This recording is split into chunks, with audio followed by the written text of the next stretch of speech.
Magandang linggo ng gabi mga kamabuhay para sa ating MRJW News Break. Ako po si Stephen Saraspe Perez. Inanunsyo sa isang pulong balitaan ngayong hapon ni Japanese Prime Minister Shigeru Ishiba na siya ay magbibitiw sa katungkulan pagkatapos ng 11 buwang pamumuno. Pahayag ng punong ehekutibo sa lahat ng mga kagawad ng media, hindi siya lalahok sa nilulutong special leadership election ng Liberal Democratic Party at bibigyang daan niya ang naturang proseso upang makahanap ang partido ng kanyang magiging kapalit bilang leader ng naturang partido. Sa ating special news break na ito, ating babalikan ang naging karera ni Ishiba, maging ang kanyang panandaliang pamumuno bilang leader ng bansang Japan. Narito po ang detalye.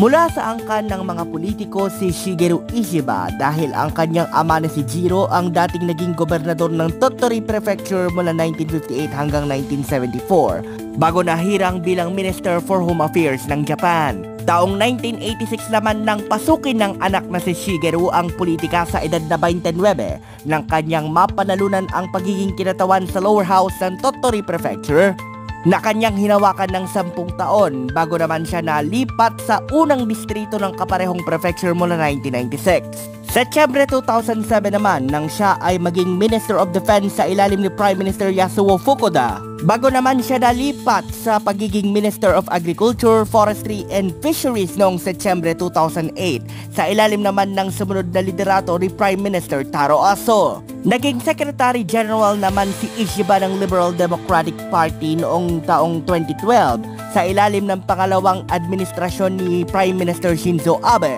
bago siya hinirang bilang Minister for Overcoming Population Decline and Vitalizing Local Economy noong Setyembre 2014. Pumalit ang nooy 67 anyos na si Ishiba noong Oktubre 1, 2024 bilang ika-102 Prime Minister ng Japan kay Fumio Kishida na nagbitiw kasunod ng political slush fund scandal sa loob ng LDP. Gayon din ang nabunyag na pakikipagsosyo ng ilang mga miyembro ng partido sa controversial na Unification Church na itinuturong mitya sa naging pamamaslang noong Hulyo 2022 kay Shinzo Abe. Pagkaupo pa lamang ni Ishiba sa pagiging Prime Minister ay binuwag niya ang kasalukuyang sesyon ng Japanese Parliament upang magsagawa ng snap election at maging pangunahing plataforma niya ang suliranin sa populasyon at inflation rates.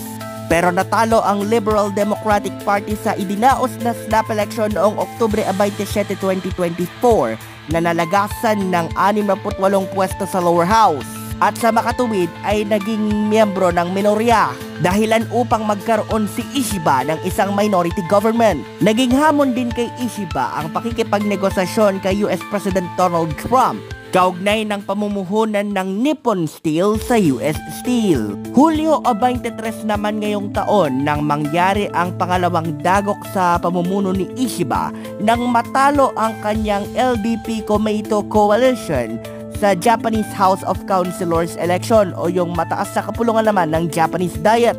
Ito ang naging mitya ng ilang linggong sigalot sa loob ng LDP at bago ang naging pagbibitiw ngayong linggo ng hapon, kinausap muna ang Prime Minister ng ilang mga kasamahan kabilang na ang dating punong ministro din na si Yoshihide Suga at si Agriculture Minister Shinjiro Koizumi upang mahikayat ang punong ehekutibo na kailangan na niyang lisanin ang katungkulan.